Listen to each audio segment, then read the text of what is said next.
want to talk about AMLO, someone who has greatly surprised a lot of anti-imperialists. Like AMLO, just like Lula, just like Daniel Ortega, as Marxists, as communists, we shouldn't get our hopes up too high over these people because they're still kind of social democrat reformists, and they get a lot of issues wrong. So when AMLO was first elected, I was like, man, that's good that they got a left leader. But I did not expect much from him, especially considering Mexico is a very important trading partner to the United States. And I mean both ways. Like Mexico can't afford to piss off the United States, which is why Mexican presidents for a very long time have essentially been United States bootlickers.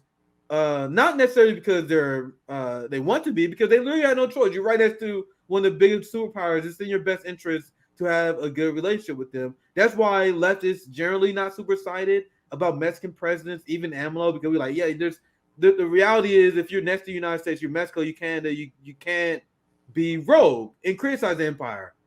Apparently AMLO said, fuck that shit. Fuck that. We're gonna go hard. We're gonna go hard regardless. And I'm gonna show you guys some headlines. And this is why the West is tired of AMLO.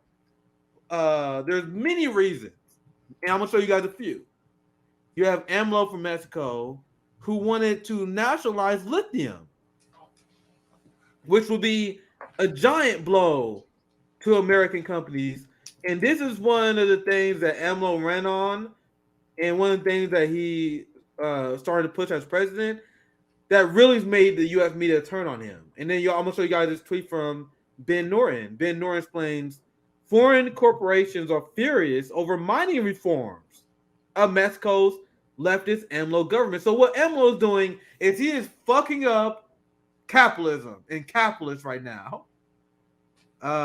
Capitalism has reached its late stage form where it has to expand beyond their borders. That's why Lenin wrote about how imperialism is the highest form of capitalism, because once you run out of workers' labors to exploit, you gotta look somewhere else, right? And that's so even when it comes to other countries, capitalists expect other countries, especially in the region, to fold to them, because if they don't, it hurts their interests, and they won't allow that to happen. So they will impose authoritarianism, as Eddie you laid out. Capitalism is authoritarianism, so they will demand their neighbors to shape economic policy that benefits them.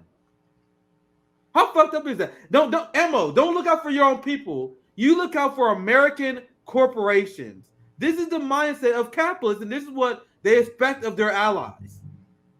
You see it in Europe, like where they expect France, UK, and many European countries to be okay with sacrificing the quality of life for the workers, have energy prices go up for their capitalist goals of imperialist domination of NATO. This is what me and this is what Eddie, we chime in on this time, like, because and just like Q also said, like, people think the product of our society is like random, like it comes out of nowhere. No, all this shit is based on materialism, based on the ideology of capitalism. All the failings of our state is not by accident. It's not because of crony capitalism, not because of no. This is what that system leads to. But anyway, before I get into another rant, let me read this. Even AMLO moving left or moving to a more anti-imperialist position is based on material conditions and based on the fact that the Mexican people are tired of being subservient to the U.S. They're tired of not doing what's in their own interests. And I want to add, too, because I think it's important and it connects, that Luis Arce in Bolivia said they want to create an OPEC of lithium producers. So forever, the U.S. has had large control over this cooperation of oil-producing countries called OPEC that allows them to control prices, and it helps enforce the petrodollar. And now that the petrodollar is declining, Arce said countries like Mexico and these countries who are moving to a more socialistic, anti-imperialist position should create an OPEC, but for lithium. So this is absolutely going against the U.S. This is a prime example of the move to multi-polarity, both in terms of economic and political relationships with countries moving away from the U.S. And the U.S. is just melting down in response, literally threatening to invade Mexico. Lindsey Graham was saying that the other day. And as they talk about how, Putin invading Ukraine when it's literally a U.S.-backed Nazi puppet government, You know, it's just a totally irrational move. There could be no real reason for Russia to invade, but we've got reason to invade Mexico. Like, it's the most ridiculous shit. We often, especially during the early days of the Ukraine war, in order to drill it into the heads of the NATO left, because I don't know your take on this, but I really do believe when the Ukraine war first started, there was people who was getting this wrong in good faith. Like there are people that are like, oh, they see one country being invaded by another, so their instinct is they want to help. They don't got all the information yet, but I don't think that comes from malice. It comes from malice when you're someone like Mark Hamill and you're explaining this shit over and over, the Nazi connection, the Maidan coup. Once you know that and you still have your position, that's when I'm like, huh? Well, that's when it becomes shady. But my point is, during the early days, when we try to convince the people I believe who still with good faith, I was telling them, like, if you think Russia invading Ukraine is crazy, imagine if Russia, China, or DPRK set up military bases in Mexico, trained an anti-American paramilitary group that was executing Americans in their own country. In that same situation, you don't think the United States will invade Mexico? So that's an extreme situation, right? That I just set up. I set up a situation where it'd be comparable to Ukraine. No, it's worse now. Marjorie Taylor Greene and Lindsey Graham and Republicans are saying they want to invade Mexico for cartels. Something that is way less significant than what Russia was accusing Ukraine of. Way less. So in hindsight, we didn't even have to use that extreme of an example to make our point on how every single country will respond the way Russia did. And this is why I try to explain to people, whether you agree with the Russian invasion or not, if you study history, if you know anything about states, every state, and if you disagree, feel free to chime in if you have an example when that wouldn't, any state that I've known of would have done the same thing Russia did. Every state, every single state would have invaded this country that was putting anti-Russian or anti-state people in there and executing. Everyone would have did that.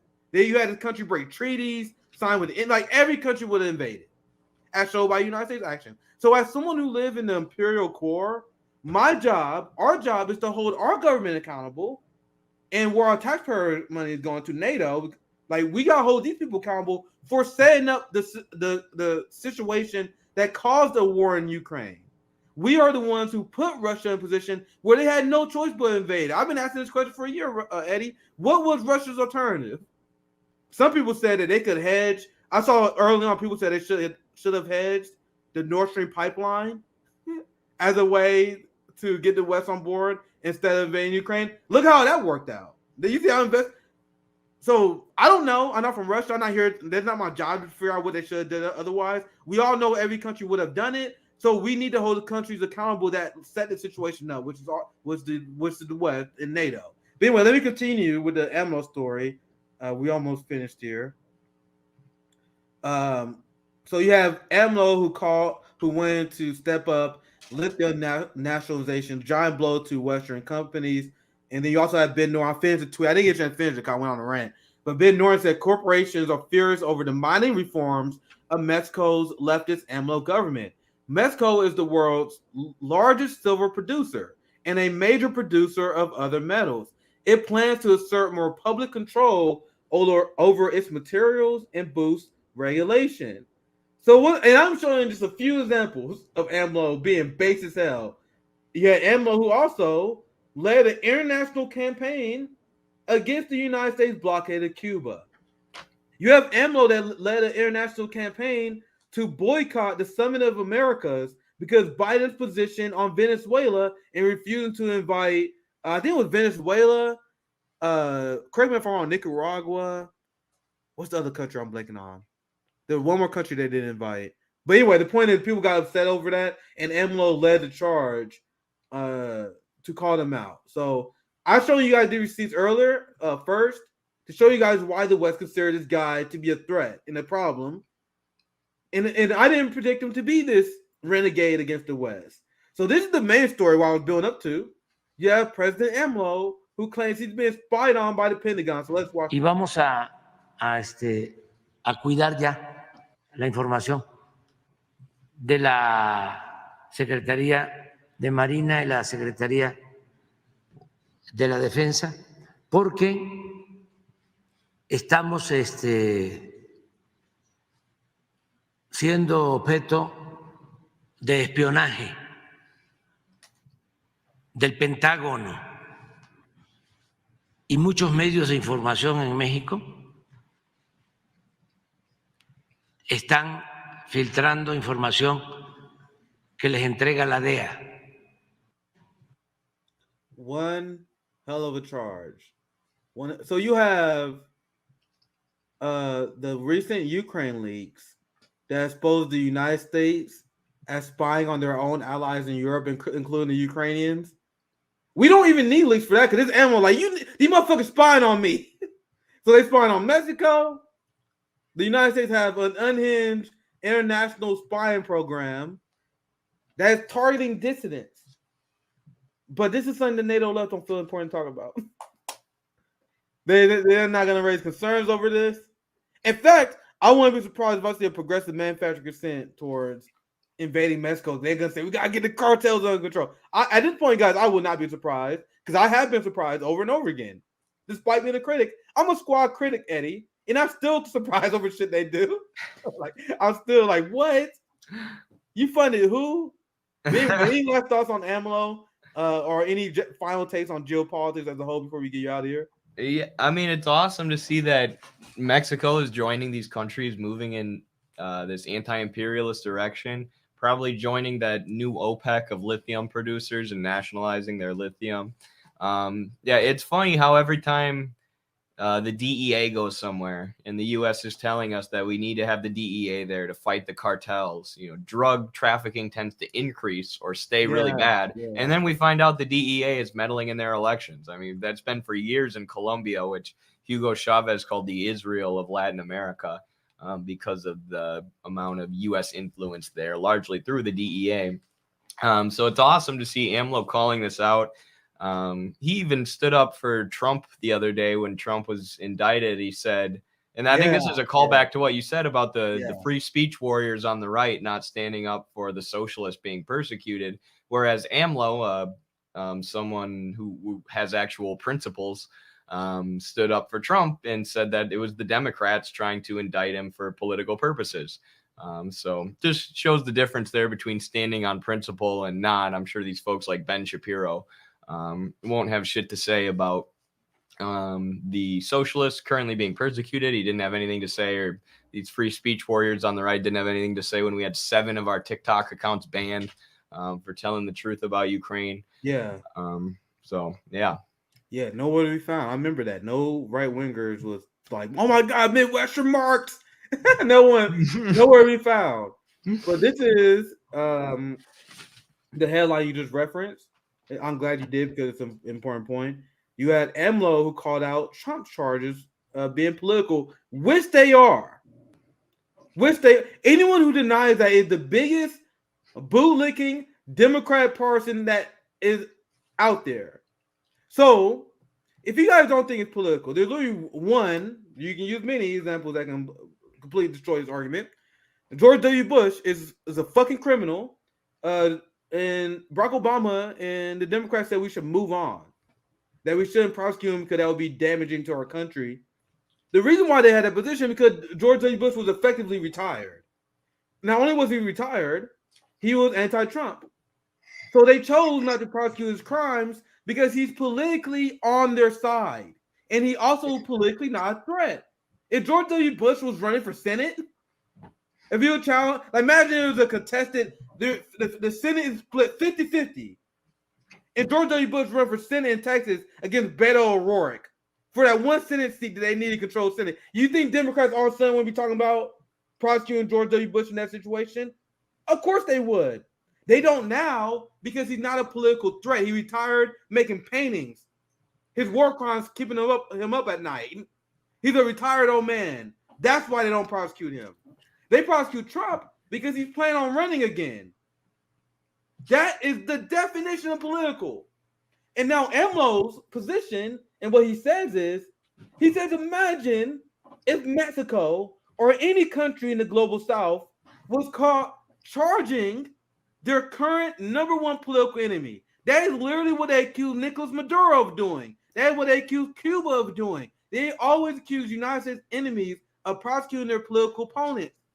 Do you guys know that one of the things that liberals, Democrats, Nancy Pelosi, and right-wingers used to justify Venezuelan sanctions, they would say stuff like Nicolas Maduro is imprisoning his political opponents.